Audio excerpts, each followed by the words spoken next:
2030 সালে শোনা যাবে বিশ্বনবীর রেকর্ড করা ভয়েস এবং বিদায় হজের ভাষণ, তেমনটি জানান দিয়েছেন ফ্রান্সের কতিপয় বিজ্ঞানী এবং তারা খুব দ্রুততম সময়ে এটা বের করার চেষ্টা করছেন। আসলে কথাটুকু কতটুকু সত্য এটা নিয়ে নেট দুনিয়া ব্যাপক তোলপাড়। ব্যাপারটা হচ্ছে কি জানেন, আমরা যারা মুসলমান, একসময় আধিপত্য আমাদের ছিল, একসময় সায়েন্টিস্টরা আমাদের ছিল, একসময় এই চিকিৎসা বিজ্ঞানীরা আমাদের ছিল, একসময় আবিষ্কারের দৃষ্টিতে মুসলমান যারা মনীষী ছিল তারা এগিয়ে। তো বর্তমান সময় ইহুদি, বর্তমান সময় খ্রিস্টানরা, অমুসলিমরা এ বিষয়ে যথেষ্ট গবেষণা করে ধীরে ধীরে তারা আবিষ্কার করছে, মুসলমানরা পিছিয়ে পড়েছে। দেখুন, 2030 সালে বিশ্বনবীর রেকর্ড করা ভয়েস আমাদেরকে শোনাবে। এটা নিয়ে দুই ধরনের মানুষ দুই ধরনের রিয়াকশান দিচ্ছে। কথা খেয়াল করবেন, এক ধরনের মানুষ যারা মুসলমান, প্রচণ্ড আবেগী, নবী ছাড়া কিচ্ছু বুঝে না, আশেকে রসুল যেটাকে বলে, তাদের কথা, আহা নবীকে তো দেখে নাই, আমার নবীর কণ্ঠ যদি শোনা যেত এর চাইতে সৌভাগ্য আর কি হতে পারে। এজন্য কেউ কেউ আবার আল্লাহর কাছে দোয়া করছে, আল্লাহ অন্তত 30 সাল পর্যন্ত হায়াত দাও। এর মানে হচ্ছে তারা বিশ্বাস করা শুরু করেছে। অন্যদিকে এক ধরনের মানুষ যারা একটু সচেতন, যারা এই বিশ্বায়নের সাথে তালে তাল মিলিয়ে চলতে জানে, তারা বুঝতে পেরেছে এটা আসলেই কিছু নয়, এটা হচ্ছে মূলত একটা চক্রান্ত।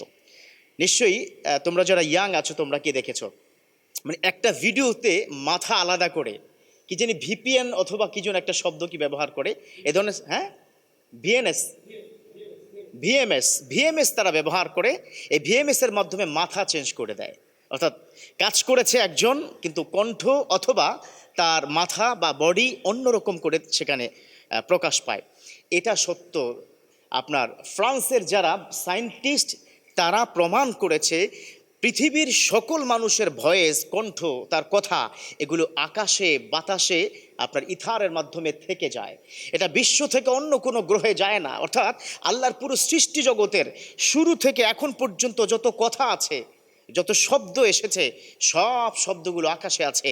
তারা এমন একটা ডিভাইস আবিষ্কার করছে, এই শব্দগুলো ধীরে ধীরে নিয়ে আসবে 2024 এবছরের, তারপরে ধরেন 1901, তারপরে 1701, এভাবে করতে করতে করতে করতে 1450 বছর আগে বিদায় হজে লক্ষাধিক সাহাবার সামনে আমার বিশ্বনবী যেই ভাষণ দিয়েছে, এখন তাদের টার্গেট হচ্ছে সেটা বের করে নিয়ে আসা।